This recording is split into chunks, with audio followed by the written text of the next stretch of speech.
Hey there. If you're brand new, then welcome to the channel. If you found your way back, then welcome back. Today's topic is going to be the document object model.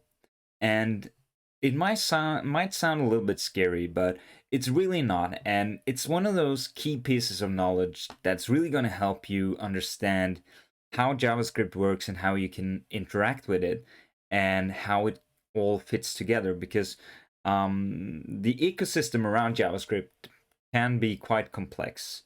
And this is one of those key pieces that you really just need to understand, work through, and get used to. And it's going to make your journey a lot easier. So, without further ado, we'll just jump into it. What we'll do is we'll go through a little bit about what the document object model is, how it works, how you can use it to interact with your HTML documents, and then we'll put it into context by looking at our chat application again. All right. So let's just do a slight recap on what happens when you are visiting a website in your browser. So we've done a lot of videos on HTTP, how the internet works, and how you're basically just sending a lot of text messages back and forth.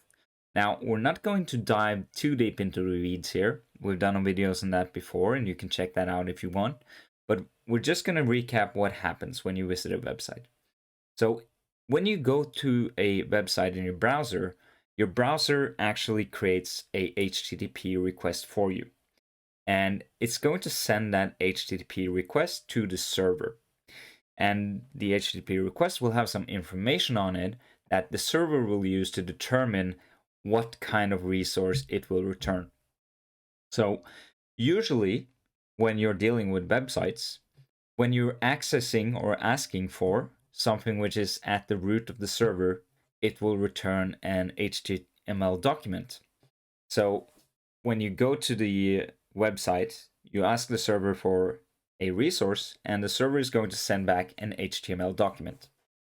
Now, when you receive that HTML document in your browser, the browser will take that HTML document and it will render it to the screen. So it will kind of do all the painting. It will make sure that whatever's in the document gets shown correctly on your screen. And the browser is responsible for all of the heavy lifting behind that.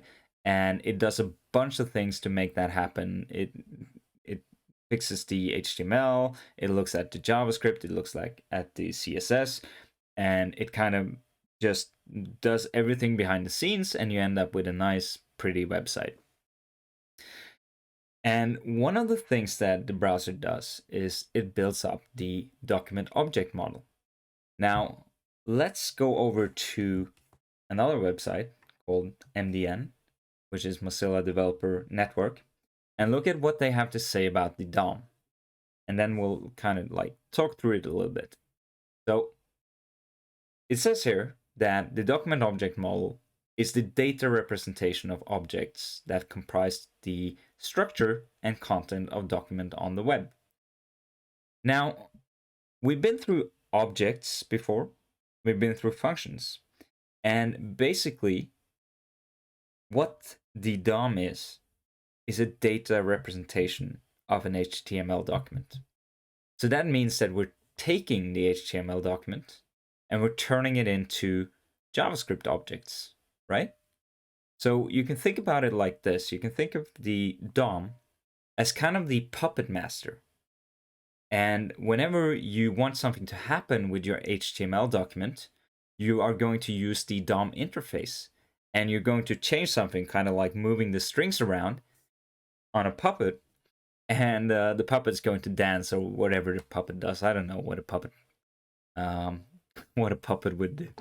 But anyways, the main idea or the main concept here is that when you change something in the DOM, it's going to change how your website looks, or how the text content of your website, or whatever it is you want to change, because the HTML is just a representation of the document object, right? So it's kind of like a blueprint that the HTML document follows. And why does it have to be in JavaScript? Well, because you have to have a data representation in order to being able to work with it in a programming language, right? Because otherwise it's just plain text. And we can't do that much with plain text. We need the capabilities of the programming language in order to be more creative in what we want to do to our document. Now, we're going to take a look at an HTML document. So I have one right here. So if we start a HTTP server here,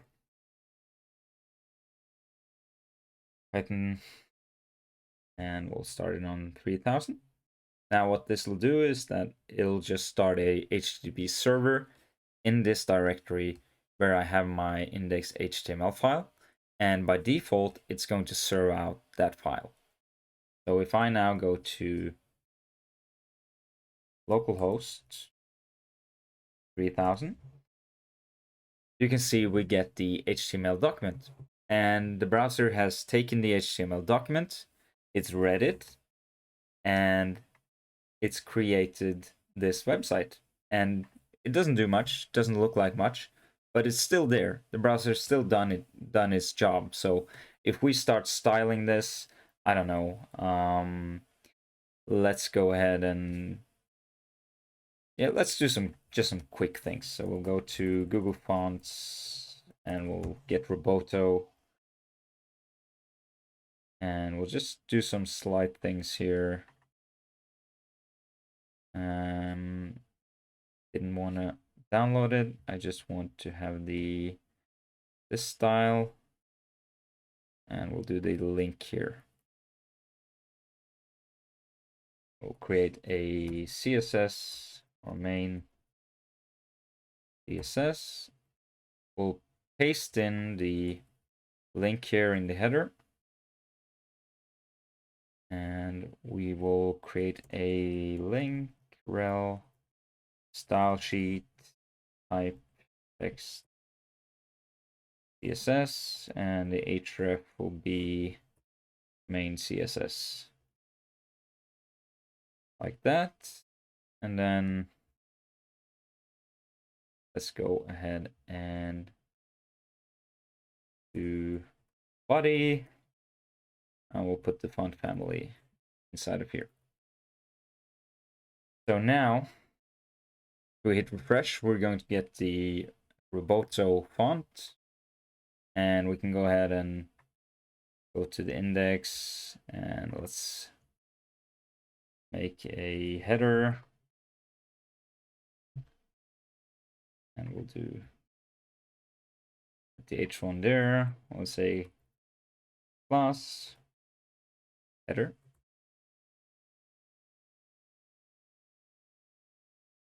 and we'll say in the CSS file blue, and we'll give the body background color lightly grayish, and it's going to be padding 1 rem. And let's go ahead and just adjust a little bit. Hit refresh. Right, 0.5, padding 0, margin 0. And we'll create a container.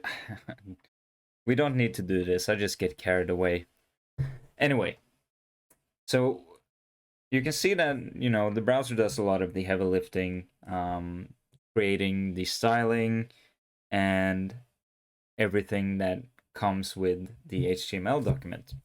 But we also have the ability to interact with this website. And you can plainly see that because we can do element or header element. And what we can do is we can say document, which is part of the DOM. And we can say query selector. And we want to get the header. And let's go ahead and do header element. Oops.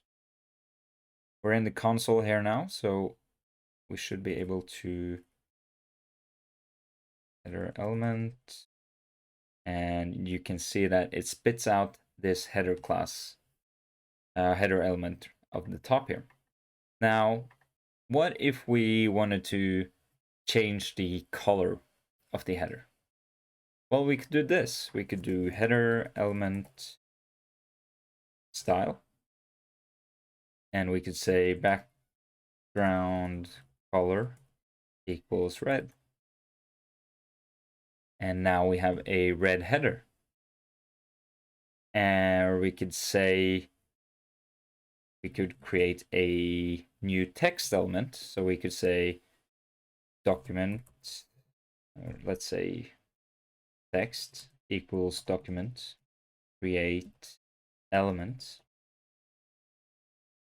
And we can say paragraph. And we'll say text content equals hello world.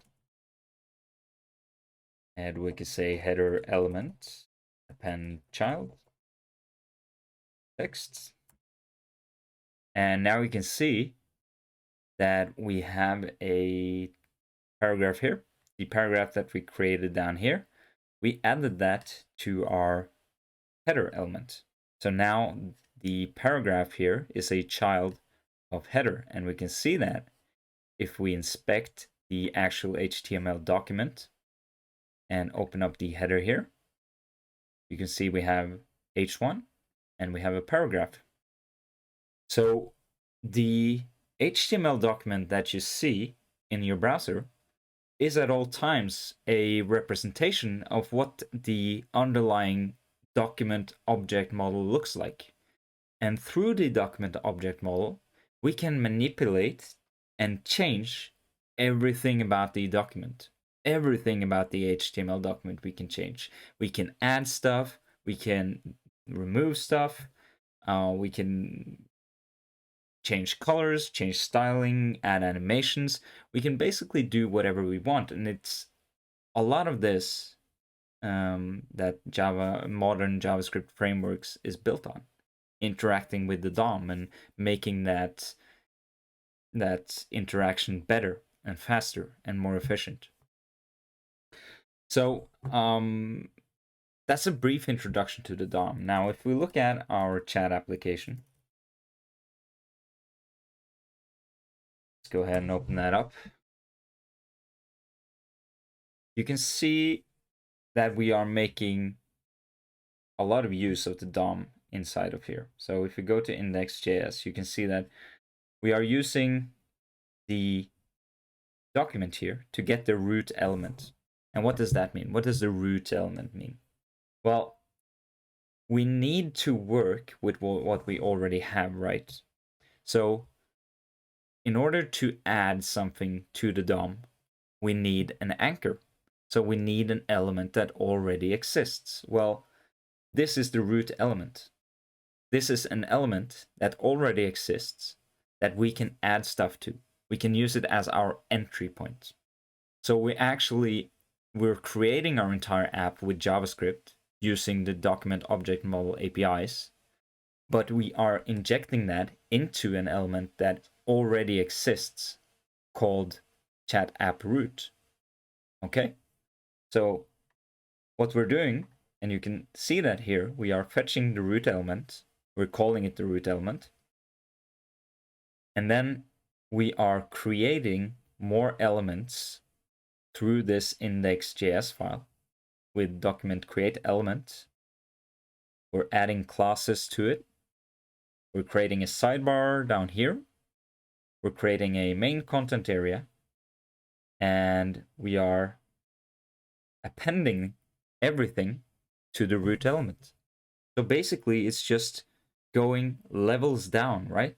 So the main content we're creating here, and we're adding the header, which we are importing. And inside of the main content, we're adding messages. And inside of app container, we're adding sidebar. And inside of app container, we're adding the main content. So basically we have something like this. If we just draw out the structure here, this is the parent. So let's say div class name app container, just to make it clearer. And then let's see what this is going to look like. Inside of app container, we have the sidebar container. So we'll have a div class name sidebar.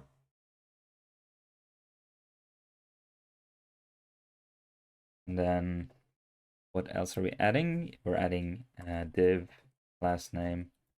I'm just doing this to show you. And it's not actually class name. That's sorry, that's something I'm bringing with me from React. Not gonna get into that now, but obviously the correct term here is class. So main content, we're adding that. And then inside of main content, let's see, we have the header, and we have the div class messages.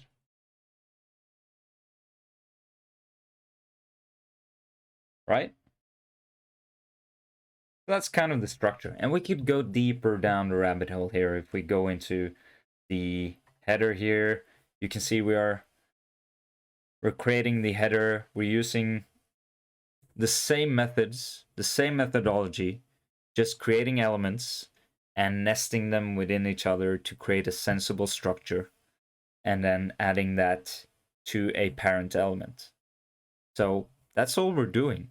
We're using the document object model to do all of this, and it's giving us the API.